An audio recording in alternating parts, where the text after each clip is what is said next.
Hello बच्चों, मैं धनंजय प्रसाद आप सबके अपने प्यारे चैनल लर्न विद डीएपी में स्वागत है। जैसा कि बच्चों हम लोग क्या पढ़ रहे हैं, नरेशन पढ़ रहे हैं। नरेशन में हम लोग इंपरेटिव सेंटेंस पढ़ रहे हैं। हमने इंपरेटिव सेंटेंस की जो 2 रूल थे हमने बता दिए। आज हम बताएंगे इंपरेटिव सेंटेंस में अगर लेट आ जाए, यानी रिपोर्टेड स्पीच की शुरुआत किससे हो, लेट से, तब हम उसको कैसे बदलते हैं उसे ध्यान से बच्चों देखते हैं।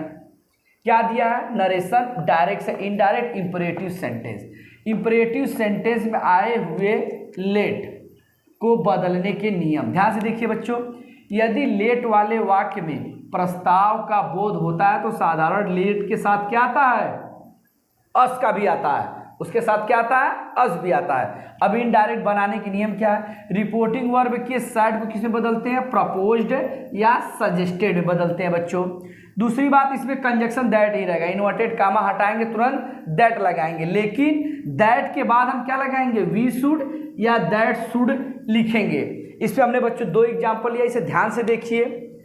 हर इज सैड, इसकी पहचानने के ट्रिक बच्चों की शुरुआत किससे हो रही है, लेटस से। अभी 2 और पढ़ना है। हर इज सैड, जी हुई लेटस देखे तो हमने क्या लिख दिया, हरी प्रपोज्ड। क्या लिख दिया बच्चों, हरी प्रपोज्ड, दैट लगाया, उसके बाद तुरंत दे शुड लिख दिया।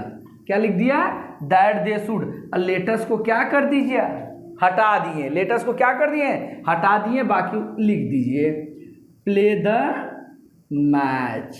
प्ले द मैच है ना बच्चों, आसान। दूसरा देखिए, Mohan said to his friend, let's से स्टार्ट हुआ है बच्चों, फिर लिखिए मोहन प्रपोज्ड। क्या बच्चों, प्रपोज्ड या सजेस्टेड हिज फ्रेंड। फिर इसको हटाइए, that they should, that they should go out for a walk. Go out for a walk है ना बच्चों, एकदम आसान। इसे ये हमारा पहला था। इसमें हमको प्रस्ताव पढ़ना है, प्रार्थना पढ़ना है और आदेश पढ़ना है। तो ये पहला था प्रस्ताव, इसे नोट करिए, हम नेक्स्ट बताते हैं। ध्यान से देखते हैं बच्चों। अब प्रार्थना, दूसरा हमारा पॉइंट क्या है, प्रार्थना। प्रार्थना रिक्वेस्ट, यदि वाक्य में प्रार्थना का बोध होगा बच्चों तो इसमें वाक्य की शुरुआत किससे होगी, लेट से होगी। किससे होगी, अगर प्रस्ताव रहेगा तो लेटस, लेकिन इसमें क्या होगी, लेट से। अब बनाने की विधि देखिए बच्चों, हम सैड के स्थान पे क्या लगाएंगे, रिक्वेस्टेड। क्या लगाएंगे, क्या लगाएंगे बच्चों, रिक्वेस्टेड। और कंजक्शन दैट के स्थान पे लेट जो आता है, लेट को हटा के क्या लिख देंगे, टू लेट बदल देंगे। स्टार्ट होगा लेट से तो उसी को हम टू लेट में बदल देंगे। या कंजक्शन दैट लगाएंगे, लगाने के बाद नाउन या प्रोनाउन के बाद क्या लिखेंगे, माइट बी अलाउडेड टू का प्रयोग करेंगे। है ना बच्चों, बड़ा कंफ्यूजन, लेकिन आप लोग ऊपर वाले से ही इनडायरेक्ट बनाएंगे। अगर कभी कभी एग्जाम में टफ पेपर बनाना रहता है तो इनडायरेक्ट अगर माइट बी अलाउडेड देगा तो आप समझ जाइएगा कि क्या है, रिक्वेस्टेड वाला है। ये एग्जाम्पल देख लीजिए बच्चों इसका। He said to his officer, let है तो लिखेंगे ही रिक्वेस्टेड हिज ऑफिसर। क्या लिखेंगे बच्चों, टू लेट। टू लेट, मी है, फर्स्ट पर्सन ही के पास आया, हिम गो टू होम। एकदम बच्चों आसान है। लेकिन अब हम दूसरा वाला भी बता देते हैं। अभी हमने बोला था ना कि दूसरा वाला तरीका वो देता है, कभी कभी आपको एग्जाम में पेपर टफ बनाना रहेगा तो इनडायरेक्ट से डायरेक्ट दे देगा। अगर डायरेक्ट दिया रहेगा तो इनडायरेक्ट वाला बस टू लेट लगा के आप लोग बना लीजिएगा। अगर इनडायरेक्ट से देगा डायरेक्ट तो इसको कैसे बनाएंगे, एक तरीका और देख लीजिए। ही रिक्वेस्टेड हिज ऑफिसर, फिर क्या लगाएंगे, दैट। दैट लगाने के बाद बच्चों नाउन या pronoun, he might be allowed to go to home. ठीक है बच्चों, इसे नोट कर लीजिए। हम थर्ड रूल अभी तुरंत बताते हैं, नोट कर देखते हैं बच्चों। तीसरा, आदेश। आदेश यानी कमांड। आदेश आर्डर भी होता है लेकिन उसको बोलते हैं कमांड, लेकिन प्रयोग करते समय हम आर्डर्ड का प्रयोग करते हैं। इसमें भी वाक्य में जब प्रार्थना का बोध होता है बच्चों तो इसकी शुरुआत किससे होती है, लेट से। अब कहेंगे सर कि रिक्वेस्ट वाले में भी लेट का हम अर्थ नहीं निकाल पाएंगे तो कैसे करेंगे, आराम से निकाल लेंगे। इंपरेटिव सेंटेंस का किए तो हम आसानी से पकड़ लेंगे। देखिए, जब रिपोर्टिंग वर्ब में सैड रहेगा तो किसको बदलेंगे, रिपोर्टिंग वर्ब सैड को आर्डर्ड में बदलेंगे। दूसरा चीज कंजक्शन, इसमें किसका प्रयोग करेंगे, दैट का प्रयोग करेंगे, लेकिन दैट के बाद नाउन या प्रोनाउन के बाद हम क्या लगाएंगे, शुड। नाउन या प्रोनाउन के बाद क्या बच्चों लिखेंगे, शुड का प्रयोग करेंगे। अब बाकी ज्यों का त्यों लिख दिया जाएगा। जैसे हम एग्जाम्पल के माध्यम से देखते हैं बच्चों, the king said let the man set be free.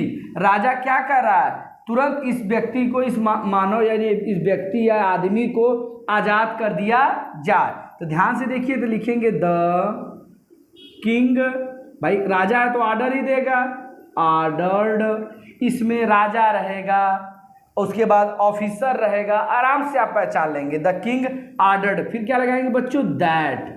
That के बाद नाउन या pronoun, the man, the man. उसके बाद क्या लिखना है, शुड लिखना है। क्या लिखना है बच्चों, शुड, शुड, फिर बी, बाकी उतार दीजिए, सेट फ्री, है ना बच्चों।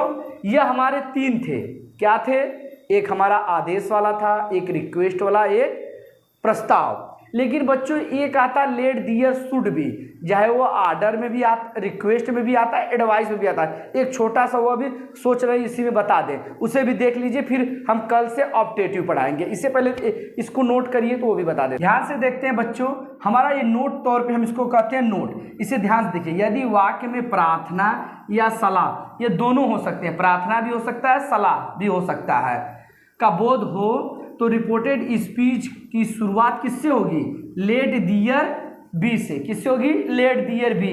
तो इसको हम तुरंत बदल देंगे, दैट दियर शुड में बदल देते हैं। आइए इस पे हम दो एग्जाम्पल देखते हैं, ध्यान से करते हैं। He said let there be no talk about her. हमें पहचानना है कि एडवाइस दे रहा है कि रिक्वेस्ट कर रहा है। ही सैड, उसने कहा, लेट दियर बी, उसने कहा कि नो टॉक, मेरे बारे में कुछ मत कहिए, मेरे बारे में कुछ कहने की जरूरत नहीं। एडवाइस दे रहा है कि मेरे बारे में कुछ कहना मत, मेरे बारे में कुछ कहना मत, या आपकी इसलिए भलाई है। ध्यान से देखिए, तो एडवाइस करते क्या, ही एडवाइज्ड, फिर क्या लगाएंगे, दैट दियर शुड बी है, should be no talk, no talk about her, no talk about her. इसी तरह इसका देखते हैं बच्चों, he said let there no inquiry into my case. वह रिक्वेस्ट कर रहा है कि कृपया करके मेरे ऊपर जो केस चल रहा है उस पर इंक्वायरी न किया जाए। तो क्या हो जाएगा बच्चों, he requested that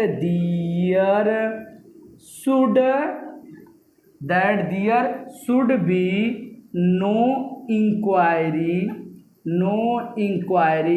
into my है, ही के पास गया, हिज